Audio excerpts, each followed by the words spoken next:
안녕하세요. 경기도에 있는 고등학교에 재직 중인 국어교사 안수경입니다.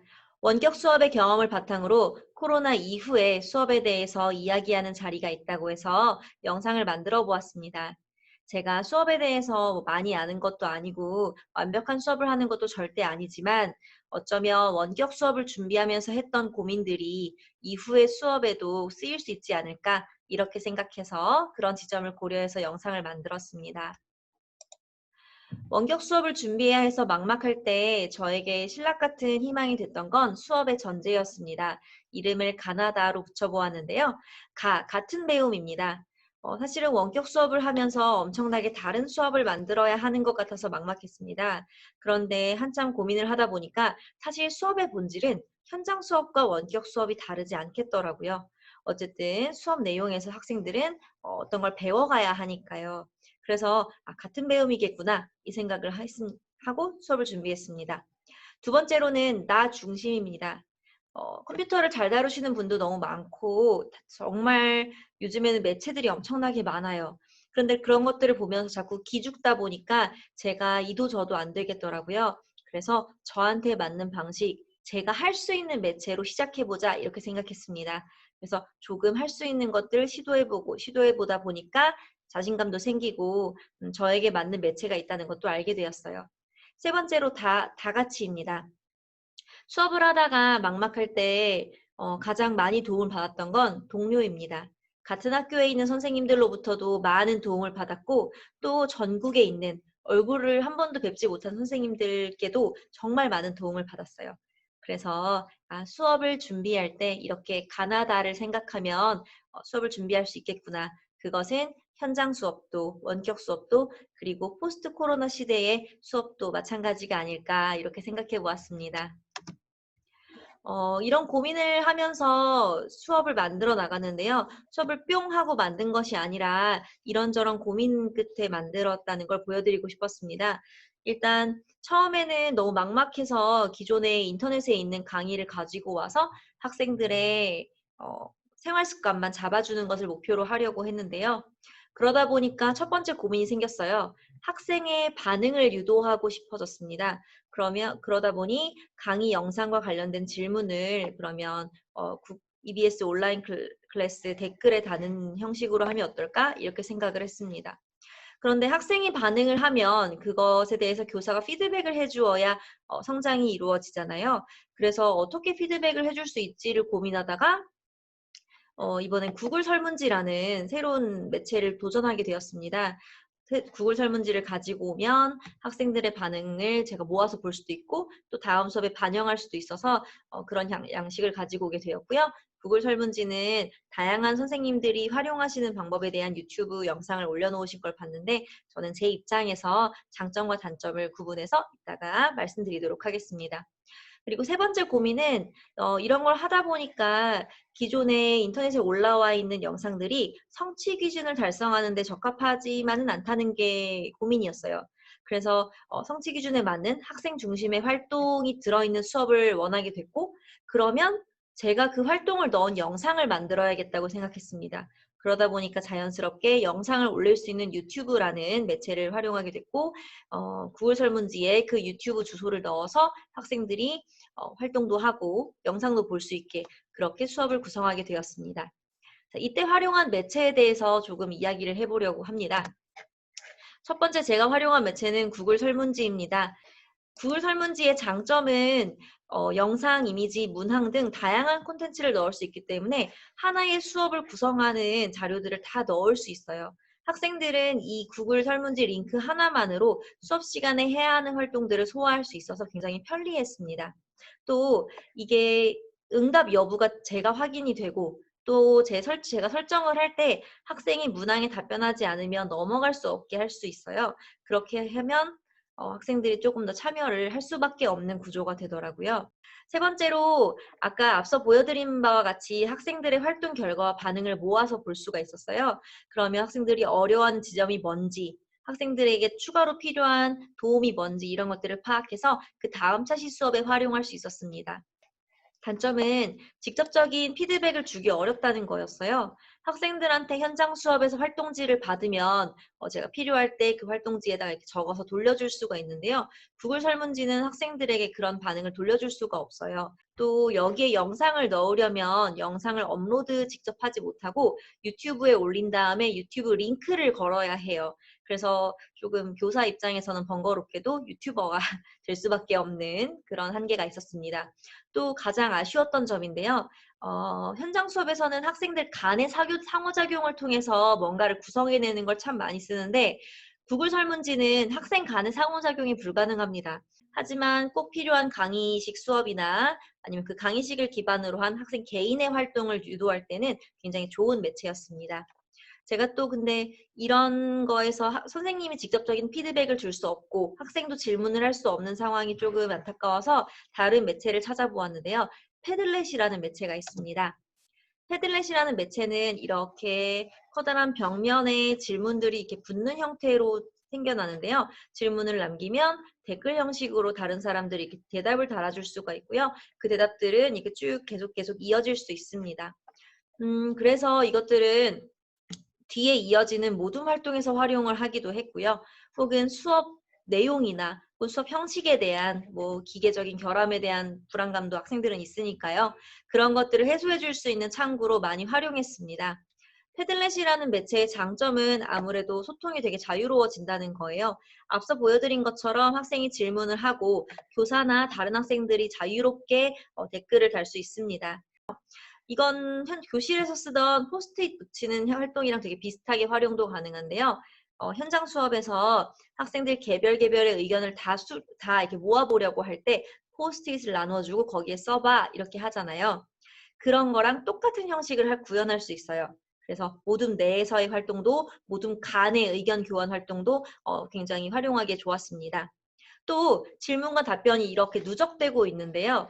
저희만 원격 수업이 낯선 게 아니라 학생들도 원격 수업이 낯설다 보니까 같은 질문을 반복하는 경우가 있어요. 그런데 패들렛을 들어가 보면 이미 그런 질문을 한 친구 그리고 그런 질문에 또 선생님이 해준 답변이 있기 때문에 학생들이 좀 질문 해소를 궁금증 해소를 쉽게 할 수 있다는 장점이 있었습니다. 단점은 익명이기 때문에 학생이 아니라 이건 어른의 말투고 어른의 이의제기 같은 느낌이 드는 글들이 올라온 적이 있습니다. 두 번째로는 질문을 모아보는 게 조금 어려워요. 열로도 행으로도 정리를 할 수 있기는 한데 이 댓글들을 숨김 처리하거나 할 수가 없기 때문에 질문들과 그 답변의 길이가 이렇게 긴 것도 있고 이렇게 짧은 것도 있어서 이렇게 행으로 정리를 깔끔하게 하는 것이 쉽지는 않더라고요. 그다음에 마지막으로 아무리 이게 보조 매체고 사실 링크만 주고 링크 클릭해서 들어가는 아주 쉬운 방법이라고는 하지만 이미 학생들이 너무 많은 매체를 활용하고 있는 상태에서 이 매체까지 활용시키는 게 조금 미안했습니다. 이런 것을 활용해서 저는 시수업을 이렇게 구성했어요. 그래서 교사가 먼저 영상을 올려서 작품을 안내하고 시범을 보여서 학생들이 활동하게끔 하고요. 그 다음에 학생이 그 구글 설문지에 있는 문항으로 수행을 할 수 있게끔 했습니다. 다시 수행한 거에 대해서 교사가 제가 가생 학생이 발표할 거예요. 오늘의 발표 학생은 용숙입니다. 이렇게 하고는 자기 점검을 학생이 할 수 있도록 제가 머리띠를 쓰고 다른 학생이 발표하도록 했고요. 지식을 설명하는 영상도 여기서 했습니다. 그러면 지식을 설명하는 걸 학생이 수용을 했다면 그것을 형성평가를 해야겠죠. 그래서 형성평가는 문항을 넣었고요. 학습 목표를 달성하기 위한 추가적인 활동도 했습니다. 그리고 이렇게 끝나고 공통적으로 어려운 내용이 있는지는 제가 응답을 모아보면서 확인 후 이후 차시 수업에 좀 활용을 했고요. 학생들이 개인적으로 질문이 있는 경우 앞서 보여드린 패들렛을 활용했습니다. 그러면 시수업이 구현된 예시를 한번 보여드리도록 하겠습니다. 앞서 보여드린 바와 같이 이렇게 학급별로 활동지가 있고요. 이 중에 하나를 들어가면 활동의 제목, 그 다음에 학생들에게 안내하는 공지사항, 그리고 학습 목표, 활동 안내, 시범 등을 하는 영상이 있습니다. 그리고 학생들이 그걸 따라해서 활동을 하는 동안 도와줄 수 있는 어떤 자료들이 있고요. 그리고 이렇게 학생들이 시범을 따라서 활동을 하게 됩니다. 이걸 하고 나면 점검을 하기 위해서 빨간 머리띠를 하고 가상의 학생이 발표하는 영상이 있어요. 그 영상이 끝나고 나면 다른 형성평가 질문들이 이렇게 있습니다. 앞에서 설명한 것들에 대한 그런 질문이에요. 성취 기준에 해당하는 학습 활동입니다. 학생이 자기의 삶으로 가지고 오고 또 이렇게 배움을 다질 수 있는 그런 기회를 만들어 보았습니다. 그리고 매차 시에 이렇게 형성평가를 하기 때문에 전차 시의 형성평가를 풀이해 줄 필요가 있었어요. 그래서 전차 시의 형성평가를 또 이렇게 유튜브로 만들어서 링크를 걸어 놓았습니다. 그리고 의견을 패들렛으로 받기도 했는데요. 여기에 학급별로 모아둔 것은 이후에 이어지는 소설 내용 확인, 내용 파악 활동에서 활용해서 그렇고요. 원래 목적은 이렇게 학생들이 형식에 대한 수업에 대한 질문이나 아니면 수업 내용에 대해서 이해가 가지 않는 지점을 질문하고 학생끼리 혹은 교사가 답변을 달아주기 위한 것이었습니다. 시수업을 하다 보니까 제가 지향하는 수업의 단계에 대한 생각이 다시 나고 아쉬움이 좀 생겼어요. 그 수업의 단계는 다음과 같습니다. 수업의 단계는 가, 나, 다인데요. 가르치고 나누고 다지는 걸 통해서 배움을 교사가 안내하고 그 다음에 학생과 교사가 의견을 나누고 생각을 나누면서 배움을 구성하고 또 그것을 적용하고 과제를 수행하면서 배움을 다지는 그런 과정이 수업에서 꼭 필요하다고 생각했습니다.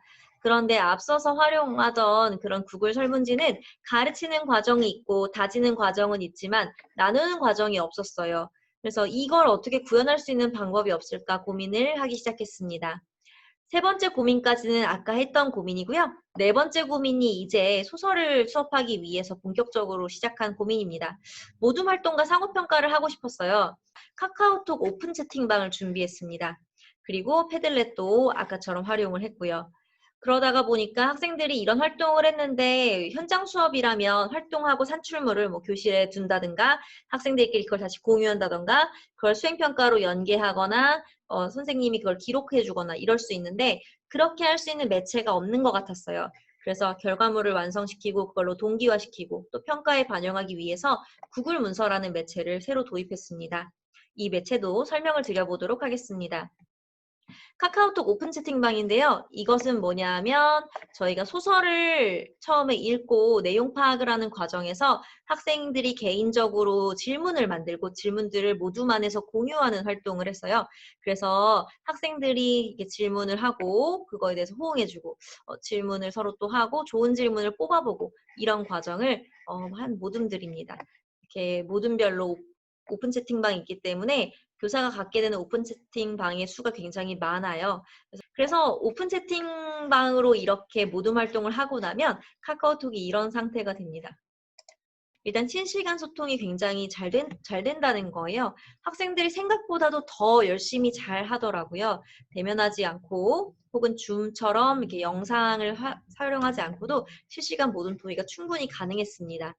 그리고 모둠 수업의 적극성을 확인할 수 있었는데요. 현장 수업에서는 다른 모둠을 돌다 보면 그 모둠에서 소외되거나 아니면 이렇게 활동에 참여하지 않는 아이들에 대해서 손을 대기가 조금 어려워지는 순간들이 와요. 그런데 오픈 채팅방은 제가 꼭 그때가 아니더라도 나중에 확인을 할 수 있기 때문에 활동이 좀 저조한 모둠, 그다음에 이제 좀 활동을 안 하고 있는 아이들에 대해서 도움을 줄 수 있습니다. 이렇게 보시면 활동 수가, 대화의 수가 막 200개가 넘는 모둠이 있는가 하면 14개에서 멈춰 있는 모둠이 있어요. 이런 모둠은 제가 들어가서 뭐가 어렵니? 이렇게 물어보면서 좀 더 활동을 이끌어낼 수 있습니다. 마찬가지 비슷한 건데요. 순회지도의 효과성입니다.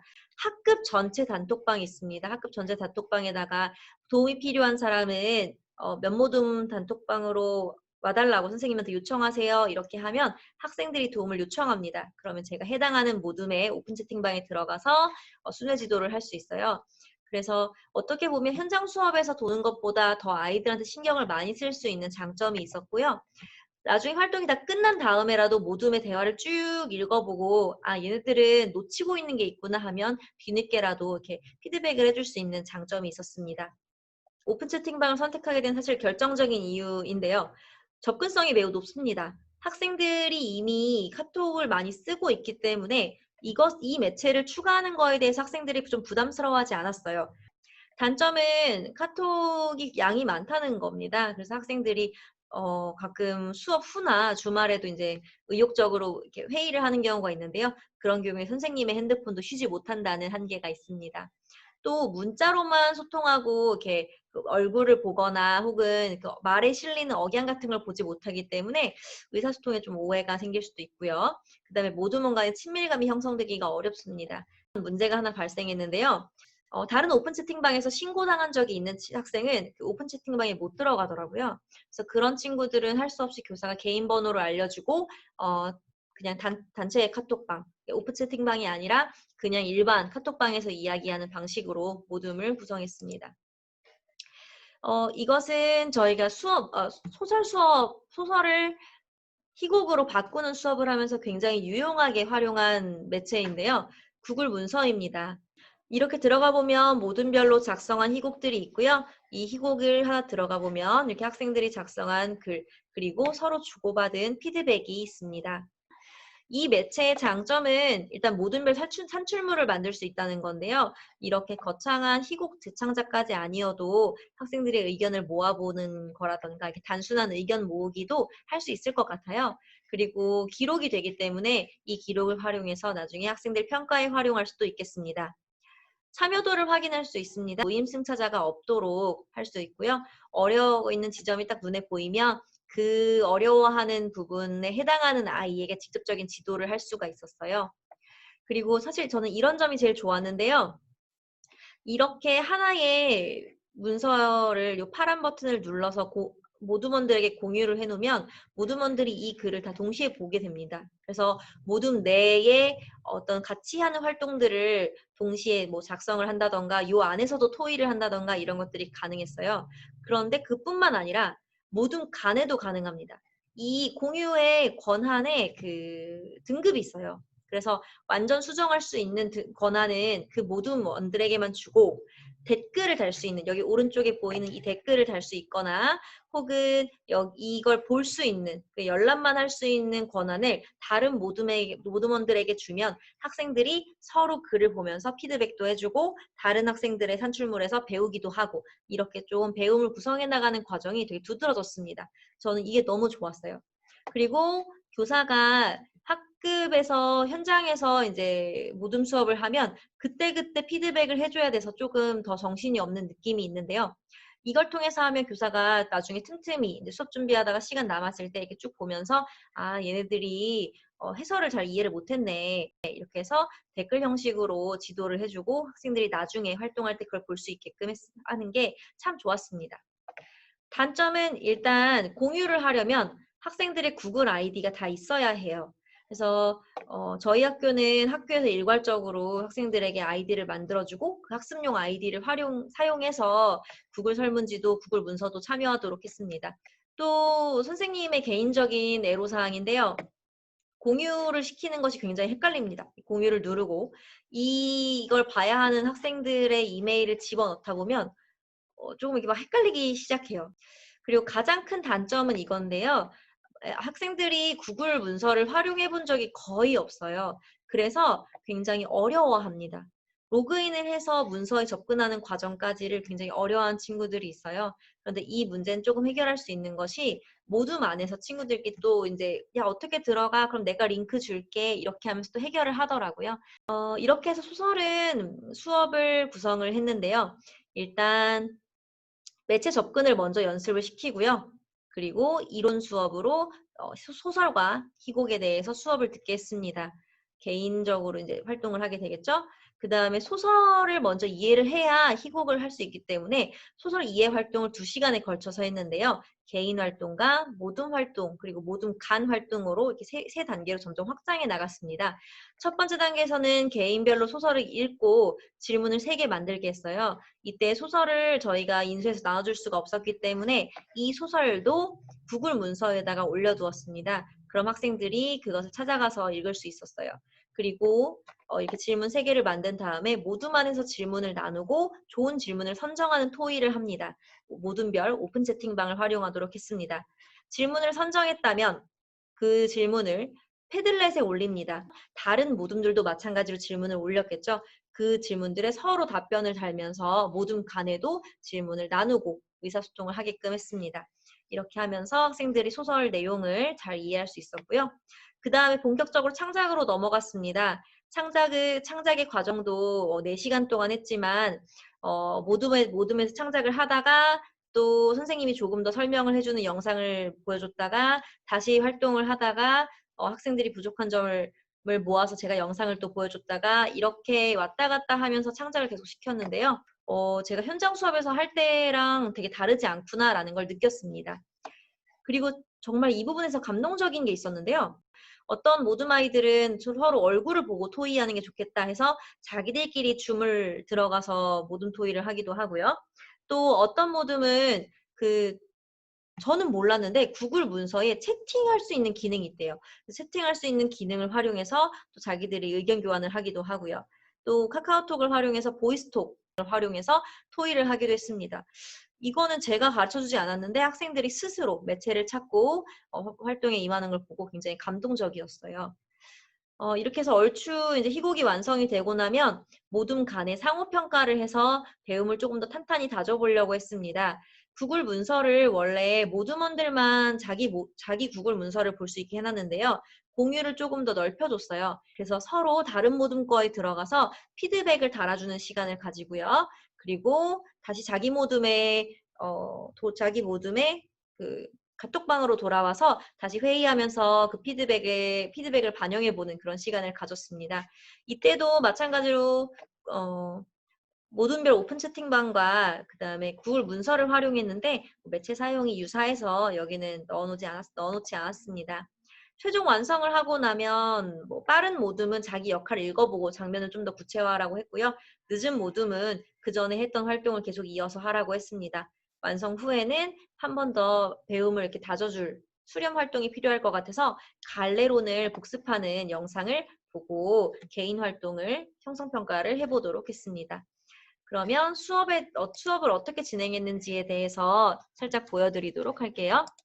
네, 이렇게 학급별로 오픈 채팅방이 있는데요. 현장 수업에서 교실과 같은 공간입니다. 전체 모두에게 이야기할 때 이런 식으로 공지를 하고요. 활동 안내에서 필요한 부분이 있다면 학생들에게 이런 식으로 이미지로 주기도 하고 또 이렇게 설명을 주기도 합니다. 그러면 학생들이 어려운 점을 질문하기도 하죠. 이렇게 안내를 해주면 학생들이 모둠으로 이동을 하게 됩니다.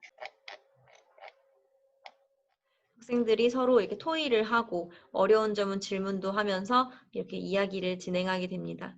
이야기를 진행하고 나면 학생들은 자신의 구글 문서로 가서 구글 문서에 있는 자기 해당하는 부분에 글을 쓰게 됩니다. 학생들이 이렇게 글을 쓰고요. 드래그를 한 후에 옆에 있는 플러스를 누르면 제가 댓글을 달 수 있어서 이렇게 피드백을 해주기도 합니다. 학생들 간에 모둠 간에 피드백을 할 때도 이 방식을 활용했는데요. 학생들이 생각보다 굉장히 잘 하더라고요. 그리고 학생들에게는 일단 처음에는 자기 모둠의 글과 이렇게 재창작 일정, 그다음 소설 본문, 그다음 선생님이 예로 만들어준 희곡 이렇게 보입니다. 학생들이 이런 것들을 언제든지 다시 보면서 활동을 할 수 있어요. 모둠 간 상호평가를 할 때는 공유를 좀 더 걸어놓기 때문에 자기들 모둠 것과 앞뒤 모둠 것이 보이게 됩니다. 그리고 아까 질문을 모둠에서 선정해서 올리는 모둠 간 활동은 이렇게 이루어지는데요. 보시면 학급별로 구분을 해놓긴 했지만 사실은 학급 구분 없이 서로 질문을 달고 질문에 답변을 달아주라고 했어요. 그래서 여기 7반 학생이 단 질문이지만 여기 3반 학생이 댓글을 달기도 하고요. 이런 식으로 서로 답변을 해주면서 또 배움을 구성해 나갔습니다. 하고 보니까 수업의 에너지 흐름이 현장 수업과 크게 다르지 않다는 걸 다시 한번 느꼈습니다. 개인 활동에서 소설을 읽히면서는 학생들이 조금 차분해졌고요. 다시 내용을 파악하고 질문 만들고 했던 그 모둠 활동, 모둠 내, 모둠 간 활동에서는 다시 에너지가 활발해졌다가 희곡 창작하는 방법을 제가 이론 수업을 할 때는 다시 차분해집니다. 그리고 창작하는 모둠별 활동에서는 다시 또 활발해지고 이런 식으로 에너지가 오르락 내리락 하면서 현장 수업에서 제가 의도하던 거랑 똑같은 에너지 흐름이 만들어졌어요. 이걸 의도한 게 아닌데 이렇게 되는 걸 보면서 결국 원격 수업이라는 것도 그리고 포스트 코로나 시대의 수업이라는 것도 결국엔 본질은 같구나라는 걸 다시 한번 생각할 수 있었습니다. 그래서 어설픈 제가 감히 결론을 내리자면 포스트 코로나 시대의 수업이란 건 기존 수업의 이런 가르치고 나누고 다지던 이 가나다의 같은 배움, 나 중심, 다 같이라는 그런 새로운 원칙을 잘 접목시키면 되는 게 아닐까요? 이렇게 생각했고요. 그 과정에 다양한 매체가 필요하긴 하겠지만 그 매체는 어디까지나 나 중심으로 다 같이 같은 배움을 구성할 수 있도록 그렇게 만들면 될 것 같습니다. 어설픈 저의 고민은 여기까지고요. 앞으로도 동료 선생님들과 함께 좋은 수업을 만들어 나갈 수 있으면 좋겠습니다. 들어주셔서 감사합니다.